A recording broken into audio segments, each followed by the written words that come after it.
தனுசு லக்னம் ராசியில் பிறந்தவர்கள் பாத்தீங்கன்னா காலபூசரிக்கு பாக்கியசாலிகள் பிறந்திருக்கீங்க. ஆனா இந்த குரு பகவான் என்ன நீங்கள பண்றாரு, டக்கு டக்கு நீங்க பாத்தீங்கன்னா நீங்க சரியா திங்க் பண்றீங்க, நீங்க சரியா இருக்கீங்க, விஷயம் ஒண்ணு இருக்கு, தப்பு சொல்ல முடியாது. ஏன்னா எப்பவுமே மேஷம் சிம்மம் தனுசு தர்ம தீபக ராசிகள். சரியா தான் திங்க் பண்ணி நீங்க சரியா தான் இருப்பீங்க. ஆனா உங்களுக்கு வாழ்க்கைய வாழ தெரியலையே. இங்க புதன் பகவானும் பாதக அதிபதி ஆயிட்டார். அவர் இங்க அங்க 4ஆம் இடத்துல நீச்சம் அடைகிறார்.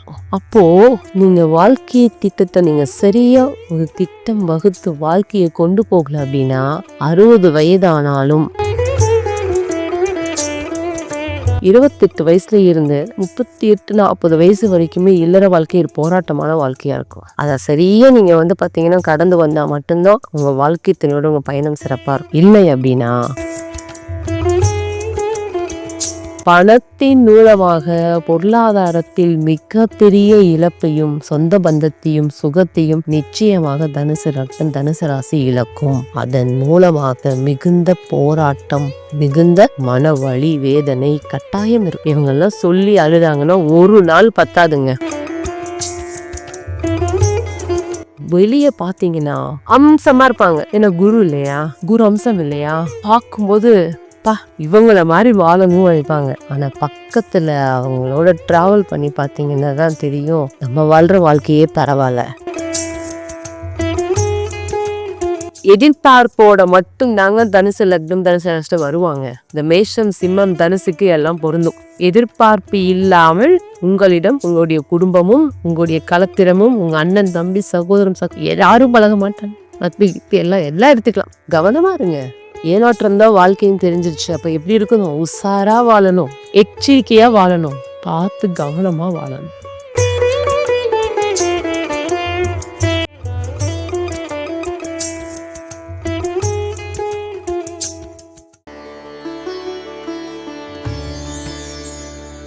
உங்கள் வாழ்க்கையின் அனைத்து பிரச்சனைகளுக்கும் சிறந்த ஜோதிடர்களிடம் தீர்வு காணுங்கள். எப்படி உங்க வாழ்க்கை பயணத்தை கொண்டு போவாங்க, எப்படிப்பட்ட எதிர்கொள்வாங்கன்னு பார்த்தீங்க அப்படின்னா, குரு பகவான் தான் சொன்ன ஃபர்ஸ்ட். மூளைக்குள்ள கிரகம் குரு பகவான்.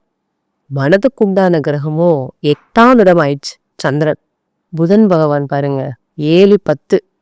புதன் பகவான் பாதகாதிபதி அவர் தான், 10ங்கிற ஜீவனாதிபதி அவர் தான்.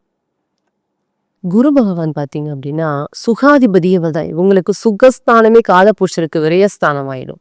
பாதகாதிபதியான கிரகம் பாருங்க உச்சம் பெறுறாங்க சுகஸ்தானத்துல புதன் பகவான். இந்த குரு பகவானுக்கு யார் எதிரி, சுக்கிர பகவானே எதிரி. அவர் தான் 6க்கு 6 எதிரிக்கு எதிரியா நிற்பார் பலமா ரிஷப வீடு. ஆனா அவரே லாபாதிபதியா வந்துருவார். ஆனா அவர் சுகஸ்தானத்துல உச்சமடைகிறார். நீ இன்னொரு விஷயம் கேட்டீங்க அப்படின்னா, இந்த சுக்கிர பகவான் தனுசை பொறுத்தளவுக்கு எதிரிஸ்தானத்துக்கு லாபத்துல உச்சம் அடைகிறாரு. இவருக்கு லாபாதிபதி தான், எதிரியும் லாபாதிபதியும் தாங்க. 6ங்கிற ஸ்தானத்துக்கு லாபத்திலையும் லாபகூர ஸ்தானத்துக்கு 6 உச்சம் அடைகிறாங்க. எப்படி இருக்குங்க. தனுசு லக்னம் ராசியில் பிறந்தவர்கள் பாத்தீங்கன்னா காலபூசரிக்கு பாக்கியசாலிகள் பிறந்திருக்கீங்க. ஆனா இந்த குரு பகவான் என்ன நீங்கள பண்றாரு, உங்களுக்கு 8ஆம் இடத்துல போய் உச்சமாயி 2ஆம் இடத்துல நீச்சம் அடைகிறதுனால வாழ்க்கைய உங்களுக்கு வெளிய வாழ தெரியாதுங்க. நத்தியோ வாழ்க்கை துணையோ நம்பி நிறைய இடங்கள்ல பாத்தீங்கன்னா பாதிப்புக்குள்ளாவீங்க.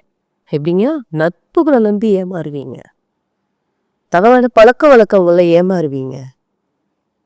டக்கு டக்கு நீங்க பாத்தீங்கன்னா நீங்க சரியா திங்க் பண்றீங்க, நீங்க சரியா இருக்கீங்க, விஷயம் ஒண்ணு இருக்கு, தப்பு சொல்ல முடியாது. ஏன்னா எப்பவுமே மேஷம் சிம்மம் தனுசு தர்ம தீபக ராசிகள். சரியா தான் திங்க் பண்ணி நீங்க சரியா தான் இருப்பீங்க. ஆனா உங்களுக்கு வாழ்க்கைய வாழ தெரியலையே. சந்திரன் மதி 8 ஆயிடுச்சு. குரு பகவான் மூளை 2ஆம் வீட்டில் நீச்சம், 8ஆம் வீட்டில் உச்சம். உங்களுக்கு 1-4 இருந்தாலும் காலபுருஷனுக்கு விரயம் 4ஆம் இடமே. குரு பகவானுடைய பலம் இல்லைங்களா. இங்க புதன் பகவானும் பாதகாதிபதி ஆயிட்டார். அவர் இங்க அங்க 4ஆம் இடத்துல நீச்சம் அடைகிறார். அப்போ நீங்க வாழ்க்கை திட்டத்தை நீங்க சரியா ஒரு திட்டம் வகுத்து வாழ்க்கையை கொண்டு போகல அப்படின்னா 60 வயதானாலும் சிரமந்தாங்க, சிரமம்தான். தனுசு லக்னம் தனுசு ராசியில பிறந்தவங்களுக்கு 28 வயசுல இருந்து 38-40 வயசு வரைக்குமே இல்லற வாழ்க்கை ஒரு போராட்டமான வாழ்க்கையா இருக்கும். அதை சரியா நீங்க பார்த்தீங்கன்னா கடந்து வந்தா மட்டும்தான் உங்க வாழ்க்கை துணையோட உங்க பயணம் சிறப்பா இருக்கும். இல்லை அப்படின்னா வெளியே குடும்பத்தை விட்டு பிரிஞ்சிருந்து தேவையில்லாத அவமானம், அழுகை, சண்டை, சச்சரவு, சங்கடங்கள், உங்க பொருளாதாரத்துக்காக கஷ்டப்பட்டுட்டு சம்பாரிச்ச காசு சேர்த்தி வைக்க தெரியாது, நிறைய எடுத்துக்கலாங்க. தனுசு வீட்டுக்கு சொன்னோம்னா நிறைய எடுத்துக்கலாம். யோசிங்க. குரு பகவான் மூளை யோசிக்காது. ஏன்னா 2ஆம் வீட்டுல போய் நீச்சம் ஆயிடுச்சு, 8ல போய் உச்சம் ஆயிடுச்சு. தனக்குன்னு வாழ தெரியாதுங்க தனுசுக்கு. ஆனா ரொம்ப நல்லவங்க. யாரு உண்மையான பாசத்தை கொடுத்தாலும் அள்ளி வாரி அணைச்சு பக்கத்துல வச்சுக்குவாங்க. சரிங்களா? யாருக்கிட்டையும் உங்களுக்கு அளவா பழக தெரியாது. இவங்களுக்கு என்ன தேவையோ அந்த விஷயத்த ஓப்பனா பேசுவாங்க, ஓப்பனா கேட்பாங்க. மூடியெல்லாம் மறைக்க தெரியாதுங்க. அன்பா இருந்தாலும் சரி, கோவமா இருந்தாலும் சரி. எப்படிங்க? தப்பு செஞ்சுட்டு அடி வாங்கிக்குவாங்க, தப்பு செஞ்சுட்டா மன்னிப்பு கேட்டுருவாங்க. ஆனா அவங்க தப்பு செய்யல அப்படின்னா இவங்க பேசுற பேச்சு இருக்கே, பக்கத்துல யாருமே நிக்க முடியாது. ஆனா அன்புக்காக ஏங்குவாங்க, அரவணைப்புக்காக ஏங்குவாங்க. கிடைக்காதுங்க, கிடைக்காது. ஆனா பிறந்த வீட்டுல சுகமா வாழ்ந்துட்டாங்க அப்படின்னா புகுந்த வீட்டுல கொஞ்சம் சிரமங்கள் இருக்கும். பிறந்த வீட்டுல கஷ்டப்பட்டாங்க அப்படின்னா புகுந்த வீட்டுல கொஞ்சம் பரவாயில்லையா இருக்கும். ஆனா 2மே சரியா கிடைக்காத தனுசு ராசி, தனுசு லக்னமும் இருக்கு. இவர்கள் மூலமாக எல்லாத்துக்கும் நான் செஞ்சு தரேன், நான் பண்ணித்தரேன், இருந்தா வச்சுக்கோ. இவங்க என்ன இவங்க பேர்ல கடன் போட்டு வட்டிக்கு வாங்கி எல்லாம் ரத்துக்கும் அக்கா தங்கச்சிகளுக்கும் அண்ணன் தம்பிக்கும் கொடுப்பாங்க. சொன்னேன் இல்லைங்களா? 11ஆம் இடம் அண்ணா அக்கா வீடு, சுக்கிர பகவான் தன் வீட்டுக்கு நல்ல உச்சமாகிறார். பணத்தை கொடுத்துக்கு அப்புறமா அக்கா தங்கச்சி அண்ணன் தம்பி எல்லாம் பகை, நட்பும் பகை. பணத்தின் மூலமாக பொருளாதாரத்தில் மிக பெரிய இழப்பையும் சொந்த பந்தத்தையும் சுகத்தையும் நிச்சயமாக தனுசு லக்னம், தனுசு ராசி இழக்கும். அதன் மூலமாக மிகுந்த போராட்டம், மிகுந்த மன வலி, வேதனை கட்டாயம் இருக்கும். இவங்கெல்லாம் சொல்லி அழுதாங்கன்னா ஒரு நாள் பத்தாதுங்க. எப்படிங்க? ஒரு 50 வயசு வரைக்கும் வாழ்ந்தவங்க தனுசு லக்னம், தனுசு ராசி இருக்காங்கன்னா உட்காந்து கேட்டு பாருங்க. அவ்வளோ இருக்கு, ஒரு படமே எடுக்கலாம். ஆனா எல்லா லக்ன ராசி பிறந்தவங்களுக்கும் ஒரு எமோஷனல் இருக்கு, ஒரு பிரச்சனை இருக்கு, எல்லா அனுபவங்கள் இருக்கு, இல்லைன்னு சொல்லல. ஆனா தனுசு லக்னவங்க காலபுருஷன் நினைக்கிறாங்க பாக்கிய வீடு, குரு வீடுன்னு. குரு பகவான் பார்த்தீங்க அப்படின்னா நல்லவனை போல் இருப்பான பரம சண்டாளன்னு சொல்லுவாங்க எங்க குரு, எங்க ஐயா சொல்லுவார். நல்லவர் யாருன்னா குரு தாங்க. அவர் பார்த்தாதாங்க யோகம். லக்னத்திலேயோ ராசியிலேயோ 2ஆம் இடத்துலயோ 8ஆம் இடத்துலயோ 4ஆம் இடத்துல உட்கார்ந்துட்டாங்கன்னா இவர்களுக்கு மிகப்பெரிய இழப்பு அந்த லக்னாதிபதியே கொடுப்பார். இவர்களுக்கு இவங்களே தான் பாதிப்பு கொடுத்துக்குவாங்க. எனக்கு எல்லாம் தெரியும், ஆனா தெரிஞ்சு ஏன் தப்பு செஞ்சேன், நான் எல்லாத்துக்கும் புத்தி சொல்றேன், நான் ஏன் தப்பு செஞ்சேன், எனக்கு அந்த நேரத்துல புத்தி வேலை செய்வேன்னா புதன் பாதகாதிபதி ஆயிட்டாரே. புதன் தானே புத்தி, சந்திரன் மதி, குரு மூளை, 3மே உங்களுக்கு கெட்டு போயிடுச்சு காலபுருஷ அடிப்படையில. வெளியே பார்த்தீங்கன்னா அம்சமா இருப்பாங்க. ஏன்னா குரு இல்லையா, குரு அம்சம் இல்லையா, பார்க்கும்போது இவங்கள மாதிரி வாழணும் வைப்பாங்க.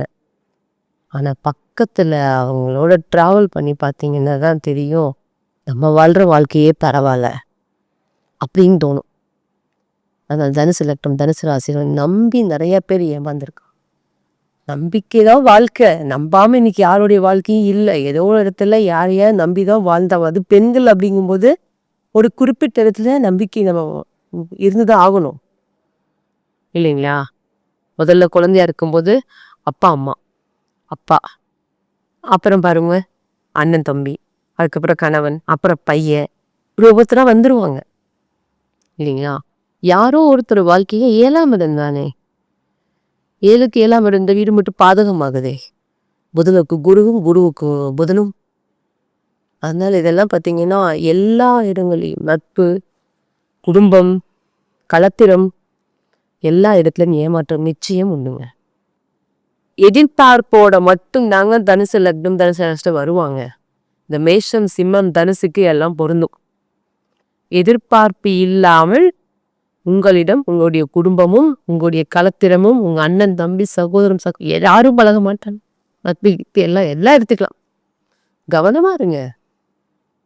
ஏமாற்றம் தான் வாழ்க்கையும் தெரிஞ்சிருச்சு. அப்ப எப்படி இருக்கணும்? உஷாரா வாழணும், எச்சரிக்கையா வாழணும், பார்த்து கவனமா வாழணும். முதல்ல எல்லாம் தெரியும் உங்களுக்கு, இது இப்படிதான் நடக்கும்னு தெரியும். ஆனா என்ன பண்ணுவாங்க தெரியும், மண் குதிரையை நம்பிதான் ஆத்துல இறங்குவாங்க. அது மண் குதிரைன்னு தெரியும், ஆத்துல இருந்தா கரைஞ்சையும்னு தெரியும், அப்படியே வம்புறீங்க, அப்படியே இறங்குறீங்க. கண் கெட்ட பிறகு சூவவஸ்காரம் நிச்சயமாக உண்டு தனுசுக்கு. நம்பிட்ட, ஏமாந்துட்ட. எனக்கு முதலே தெரியும் பிரச்சனை வரும்னு. ஆனா அந்த டைம்ல யோசிக்கல, நான் ஏன் இப்படி பண்ணேன். கண்டிப்பா உங்களையும் கேள்வி கேட்பீங்க, என்னையே எனக்கு பிடிக்கல, கண்டிப்பா இந்த கேள்வியும் கேட்பீங்க. தனுசு லக்னம் தனுசு ராசி எத்தனை பேர் இருக்கீங்க கமெண்ட் பண்ணுங்க. கண்டிப்பா நடக்கும். என்னால சில விஷயம் மாத்திக்க முடியல, எனக்கு தெரியுது என்னால மாற முடியல. என்ன காரணம்? என்ன காரணம்? விரையாதிபதியான செவ்வாய் பகவான் 2ஆம் இடத்தில் உச்சம், 5ஆம் அதிபதி கிரகம் செவ்வாய் பகவான் 8ஆம் இடத்துல. சில கிரகத்தோடைய தன்மை அழகா இயங்குங்க. நீங்க பிறக்கும் போது கிரகங்கள் எப்படி இருக்கு அதெல்லாம் கான்செப்ட் காலபுருஷத்துக்குள்ளதான் ஒரு லக்னம் ராசி இயங்கும். அதை தாண்டி வேறொன்றும் இல்லை, அதை தாண்டி வேறொன்றும் இல்லை. கவனமா இருக்கணும். தெரிஞ்சிட்டீங்க, புரிஞ்சிட்டீங்க, மற்றவங்க சொல்லித்தரீங்க, எப்ப நீங்க ஃபாலோ பண்ணுவீங்க? இதெல்லாம் செஞ்சிட்டீங்கன்னா தேவையில்லாத பிரச்சனைகள் சந்திக்க மாட்டீங்க, மன அழுத்தம் இருக்காது. நிறைய பேர் தூக்கத்துக்கெல்லாம் மாத்திரை போடுவாங்க, நிறைய பேர் தூக்கத்துக்காக மாத்திரை போடுவாங்க. நிம்மதியா தூங்கணும்பா, முடியாதே. நல்ல தூக்கங்கிறது உங்களுக்கு அதிகம் இருக்காதுங்க. அப்ப என்ன பண்ணணும்? குரு பகவான் புதன் பகவான் உங்களுக்கு பாத்தீங்கன்னா 2ஆம் வீட்டுல இருந்தாவோ 4ஆம் வீட்டுல இருந்தாவோ 7ஆம் வீட்டுல இருந்தாவோ அதே போல 11ல இருந்தாவோ நம்பி ஏமாறுவீங்க. ஏமாறுவீங்கன்னு தெரிஞ்சே நம்புவீங்க. நிறைய விஷயம் இருக்கு. கிரகங்கள் தன் கடமையை அழகாக செய்யும். யாருக்கு எப்போது எப்படி கோச்சாரம் நிர்ணயம் செய்யும் உங்க திசா புத்தியோடு. இருந்தாலும் சில விஷயங்கள், இந்த அனுபவங்கள் கண்டிப்பா உங்களுக்குள்ளே இருக்கும். மாற்றங்கள் உங்களுடைய பயணத்தில் நீங்க தான் மாற்றணும். தெரிஞ்சத தெரியாத மாதிரி இருந்தெல்லாம் பிரயோஜனம் இல்லை. தெரிஞ்ச விஷயத்த சரியா செஞ்சு சரியா இருந்தீங்க அப்படின்னா எல்லாத்தையும் மாத்திரலாம். வாழ்த்துகள். உங்கள் வாழ்க்கையின் அனைத்து பிரச்சனைகளுக்கும் சிறந்த ஜோதிடர்களிடம் தீர்வு காணுங்கள்.